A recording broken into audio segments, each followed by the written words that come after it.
요한복음 2장부터 12장 여기에 내용에서는 사도 요한이 의도적으로 예수님께서 행하셨던 기적들을 보통은 7가지 혹은 8가지 정도를 의도적으로 표현을 해주고 있습니다. 그런데 다른 공관복음서에서는 이렇게 제시되지 않는 그런 표적이 소개가 되기도 합니다. 예수님이 행하신 수없이 많은 그런 기적들 중에 그 많은 기적들을 복음서에 다 기록할 수가 없습니다. 그래서 그 많은 기적들 가운데 7가지 혹은 8가지 정도를 이 사도 요한은 선별을 해서 기록을 하는데, 그 행하시는 기적을 두고 그냥 일상적으로 기적이다 이렇게 표현하는 게 아니라 이 사도 요한은 의도적으로 표적이라고 하는 말을 사용합니다. 표적.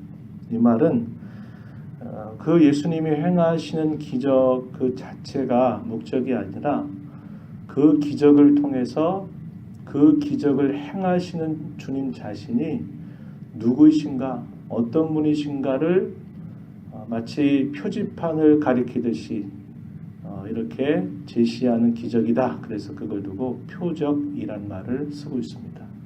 그래서 우리가 이 표현들을 볼 때에는 예수님이 행하신 그 기적 자체가 어떤 일이었는가 하는 것도 중요하지만, 더 중요한 것은 뭐냐면 그 기적을 통해서 과연 그 기적을 행하시는 예수님이 어떤 분이신가를 바르게 알고 그분을 믿는 일이 중요함을 이렇게 가르치기 위해서 표적이라고 하는 말을 의도적으로 사용합니다. 오늘 우리가 읽은 이 요한복음 2장의 내용에서는 갈릴리 지역에 있는 가나, 거기에서 혼인잔치가 있었던 기록을 주면서 예수님께서 행하신 첫 번째 표적이다 이렇게 소개를 해주고 있습니다.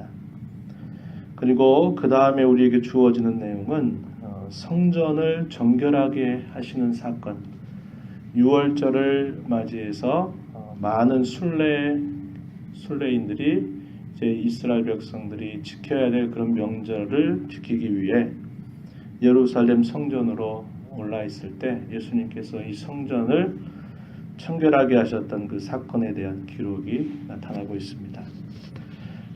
복음서열을 통해서 2번의 사건이 있었다라고 학자들은 정리합니다. 이 부분은 아마도 예수님의 사역 초기에 있었던 성전 정결 사건이고, 또 한 번은 예수님이 십자가를 지시는 마지막 순환 주간에 또 한 번의 그 성전을 청결하게 하셨던 사건이 2번 이렇게 있었다라고 기록하고 있고, 그 중에서 첫 번째 이 성전 정결의 사건에 대해서는 이 요한복음에서만 기록하고 있는 그런 사건임을 우리가 보게 됩니다.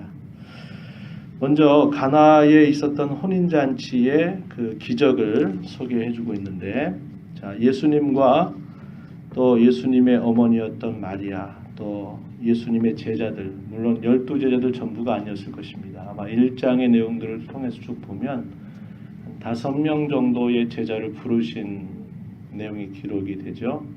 베드로와 또 그 형제였던 안드레, 빌립, 나다나엘, 그리고 이 복음서를 기록하는 사도 요한에서 이 5명의 제자들을 함께 예수님이 데리고 이 혼인잔치로 가게 됩니다. 유대인들의 혼인잔치는 약 일주일 정도 동안 그 잔치가 쭉 이어집니다. 그리고 그 잔치에서 드는 모든 비용들은 신랑 측에서 그 비용을 되는 풍습을 가지고 있죠. 자, 그래서 대부분 그 잔치가 되면 이렇게 처음에는 아주 맛있는 그런 포도주를 내면서 그 잔치를 이렇게 흥을 돋구다가 나중에 되면 그 포도주가 아무래도 떨어지게 돼서 그 맛이 아무래도 좋을 수가 없는데, 오늘 이 표현의 내용에 보면 이 잔치를 찾았던 사람들이 처음에 먹는 포도주보다도 나중에 먹게 되는 그 포도주가 더 맛있다라는 말을 하게 되죠.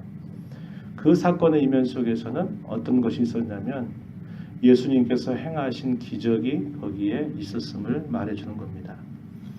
자, 잔치를 하고 있는데 그 잔치의 어떤 분위기를 돋구는 포도주가 없다. 이것은 신랑 측에 있어서 굉장히 아주 결례에 해당되는 부분이죠. 다 떨어져 버리면 그 잔치의 중요한 부분들이 빠져버리는 격이 되거든요. 그런데 때마침 이렇게 준비했던 그런 정도보다 아마 이 혼인 잔치에 많은 사람들이 오지 않았겠나 싶어요. 그러니까 일찍이 그 포도주가 준비했던 것이 다 동이 나버리게 된 겁니다. 자, 그런 상황으로 인해서 굉장히 그 즐거운 혼인잔치가 많이 이렇게 망가질 수 있는 그런 상황이 되자 마리아가 예수님에게 저들에게 포도주가 떨어졌다라는 말을 하게 됩니다. 그랬더니 예수님께서 뭐라고 말씀하셔요? 그것이 나와 무슨 상관이 있나이까? 라는 대답을 하십니다. 그러면서 내 때가 아직 이르지 못하였나이다 이렇게 답변하십니다.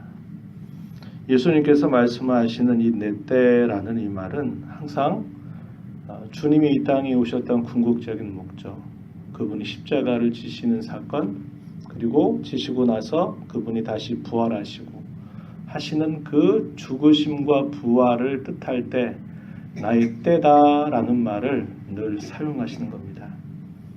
나의 때가 아직 이르지 못하였나이다 이렇게 예수님이 답변하시지만은 이 마리아가 저가 말하는 그대로 그 하인들을 불러서 그대로 하게 하라고 말하죠. 그랬더니 예수님이 어떻게 하십니까? 이 결례를 행하기 위해서 사람들이 그 정결 예식을 행하기 위해서 준비해 있던 이 돌항아리 6에다가 물을 가득 채우라고 말합니다. 그 돌항아리에 있는 물들은 손님들이 찾아오면 그 광야길이라든지 그런 길들을 거쳐오면서 묻었던 흙먼지들을 씻음으로써 이렇게 필요한 그런 물입니다. 거기에 물을 가득 채우라고 말해놓고 자 그러자마자 뭐라고 말씀하세요? 거기에 있는 물을 떠서 갖다 주라고 말하는 겁니다. 예, 특별한 다른 게 없었어요.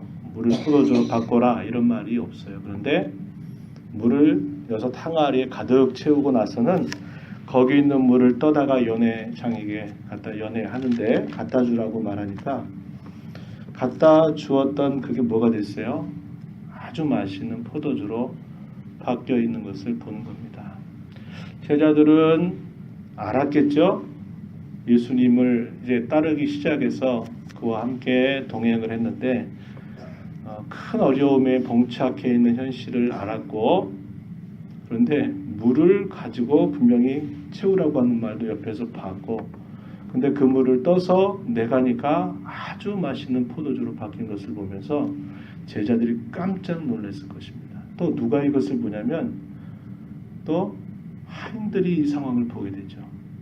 분명히 우리가 돌 항아리 6에다가 물을 아기까지 가득 채운 그것을 분명히 하인들은 알아요. 그런데 거기에 있는 것을 떠다 갖다 주라고 하는데 그게 포도주로 바뀌어 있는 것을 본 겁니다. 자, 마리아도 알고 있었고 예수님의 제자들도 알고 있었고 하인들도 알고 있어요. 그러나 대다수 많은 사람들은 몰라요. 이 잔치집은 참 독특하다. 어떻게 처음에 내온 그 포도주보다도 더 맛있는 그런 포도주를 이렇게 나중에 이렇게 내놓을 수 있을까? 이렇게 하면서 깜짝 놀라면서 그 잔치를 즐기고 축하하는 일에만 몰두하게 되죠. 자, 이 사건을 예수님께서 행하시면서 이걸 두고 표적이라 그랬습니다. 표적. 기적 자체에 눈이 멀지 말고 기적 자체에 눈과 마음을 빼앗기지 말고 그 기적을 통해서 그 기적을 행하시는 주님이 누구이신가를 보고 믿게 하시려고 행하신 기적이다. 그래서 이걸 두고 표적이라고 이렇게 부르는 것입니다. 자, 11절 가서 보면 뭐라고 말씀해요? 예수께서 이 첫 표적을 갈릴리 가나에서 행하여 그의 영광을 나타내셨다. 제자들이 그를 믿었다라고 이렇게 말씀하는 겁니다. 이 표적을 통해서 사도 요한이 결국 이 말씀을 듣고 읽는 사람들에게 뭘 가르치는 겁니까? 예수 그리스도가 가지신 그분의 영광, 그분의 영광이 어떠하신지, 그리고 그것을 통해서 그 제자들이 믿음을 갖도록 하셨던 것처럼 이 사건을 보고 그 일을, 그 기적을 행하시는 주님을 믿게 하시려고 이 표적을 행하셨음을 말해주고 있는 것입니다. 그 다음에 이어지는 13절 이하의 내용들은 이제 장소가 바뀝니다. 성전이 어디 있었을까요? 예루살렘에 있었죠. 그때가 6월절입니다. 우리가 예수님의 공생애를 두고 대개 3년으로 추정할 때 그 기준이 이 요한복음입니다. 요한복음에 보면 6월절이 몇 번 등장하냐면 3번 등장하거든요. 그래서 예수님의 공생애가 3년이다라고 말해요. 다른 복음서를 통해서는 공생애가 3년이라고 추정하기가 어려워요. 근데 이 요한복음을 보면 예수님께서 공적인 생애를 사시는데 맞이하셨던 6월절이 3번 기록이 되거든요. 그걸 통해서 예수님의 공생의 사역이 3년이었구나 라는 것을 추정하게 되는 겁니다. 첫 번째 6월절을 맞아서 많은 흩어졌던 이스라엘 백성들이 먼 순례의 길을 떠나서 예루살렘으로 도착하게 됩니다. 우리가 지난달 읽어왔던 신명기 말씀에 보니까 이스라엘 백성들이 중앙 성소로 갈 때 먼 거리를 떠나가야 되니까 그들이 짐승이라든지 이런 예물들을 그대로 가져갈 수가 없어요. 가는 중에 손상을 입을 수가 있고 흠이 생길 수 있잖아요. 이런 흠이 있는 제물들은 하나님께 드리지 않게 합니다. 그래서 하나님께서 허락하셔요. 이것을 돈으로 바꾸어 가서 중앙성소에 가서 다시 그 짐승으로 사서 그 짐승을 가지고 하나님 앞에 예물을 드리고 그 짐승으로 희생의 제사를 드릴 수 있도록 이렇게 허용을 하신 겁니다. 그래서 이것 자체를 부정하는 건 아니에요. 그러나 예수님께서 성전에 들어가셔서 채찍을 엮으신 다음에 이 채찍을 통해서 양이나 소를 다 내쫓고 돈 바꾼 사람들의 돈을 쏟아버리고 상을 엎어버리고 하셨던 이 일은 뭐냐?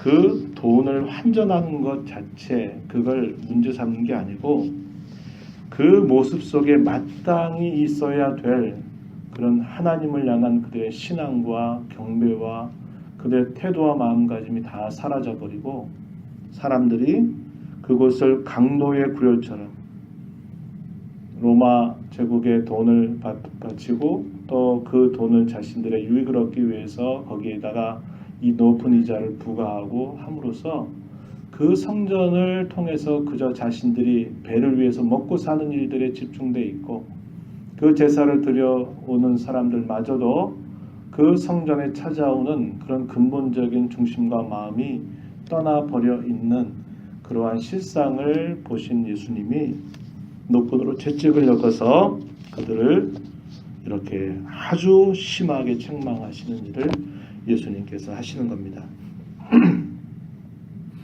이스라엘 백성들에게 있어서 옛시대, 구약시대의 가장 큰 상징을 말할 때는 두 가지 정도로 요약할 수 있어요. 하나는 뭐냐? 성전이라고 하는 겁니다. 또 하나는 율법입니다.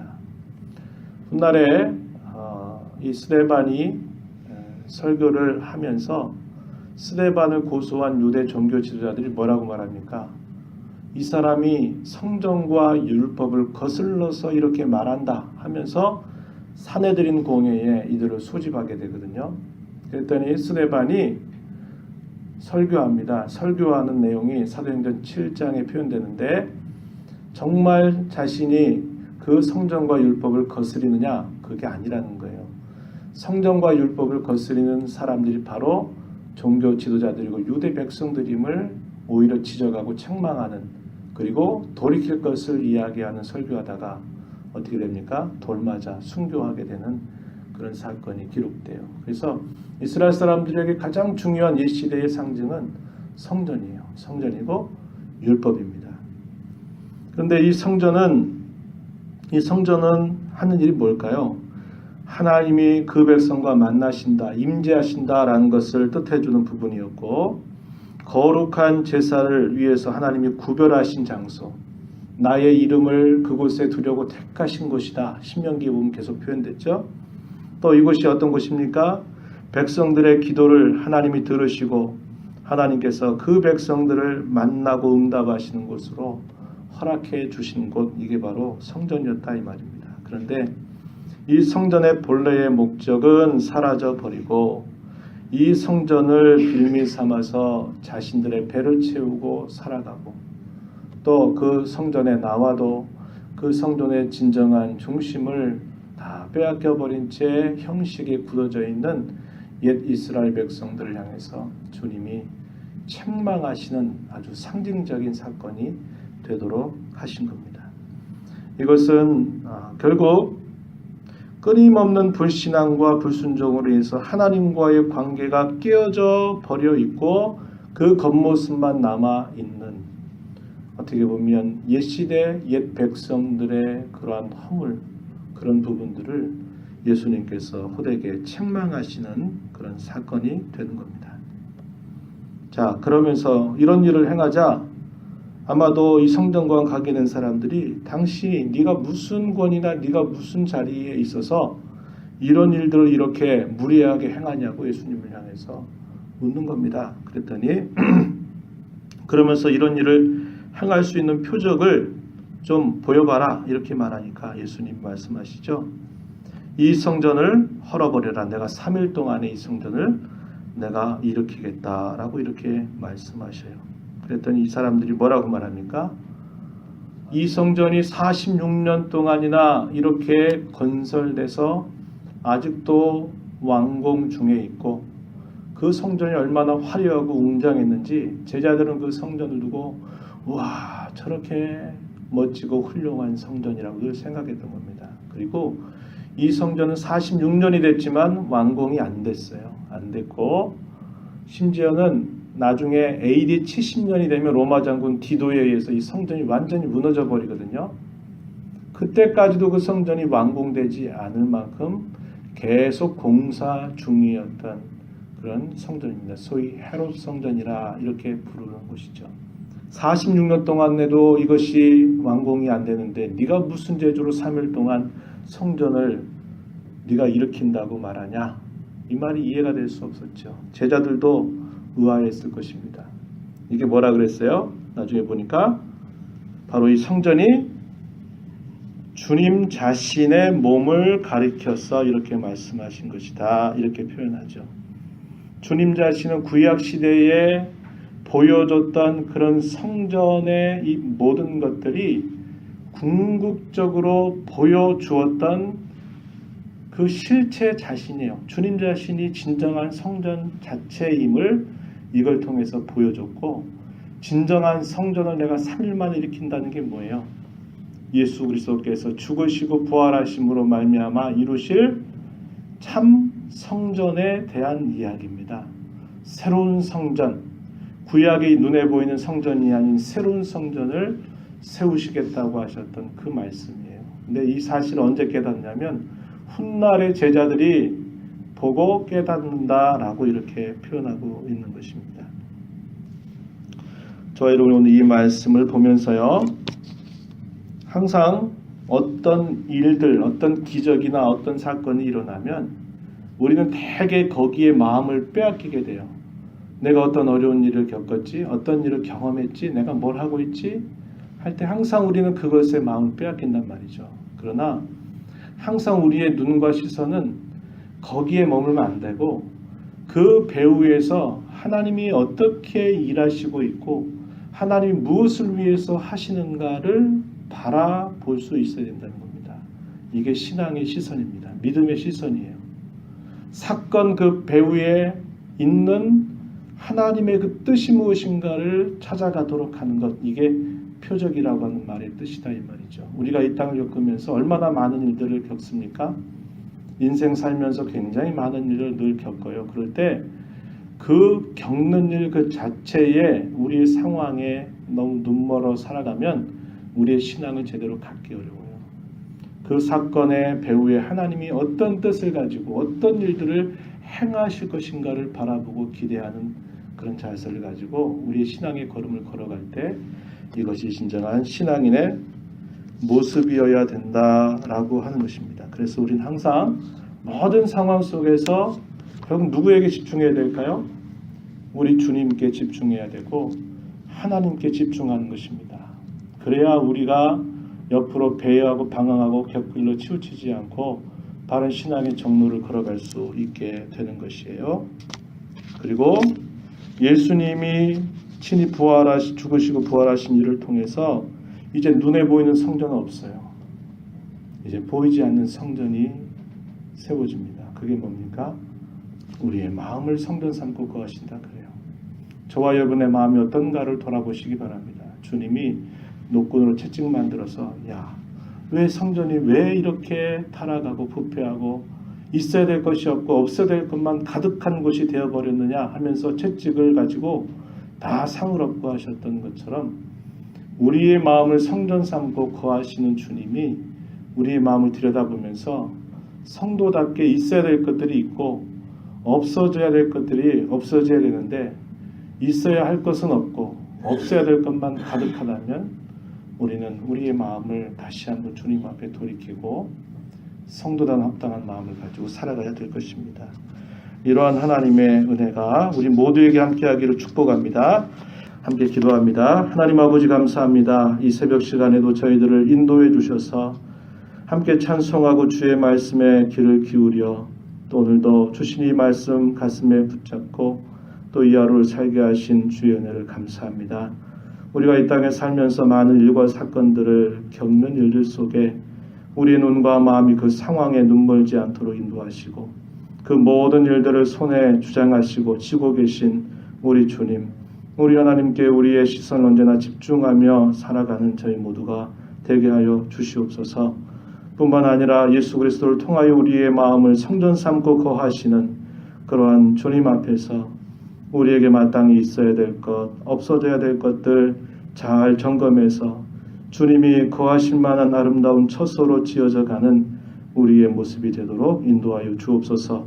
은혜의 보호자 앞에 나와 간구하는 모든 심령들의 간구에 귀를 기울여 주옵시고 오늘도 주신 말씀 갖고 승리하는 삶을 살아가도록 이끌어 주시옵소서. 예수님 귀하신 이름으로 기도하옵나이다. 아멘.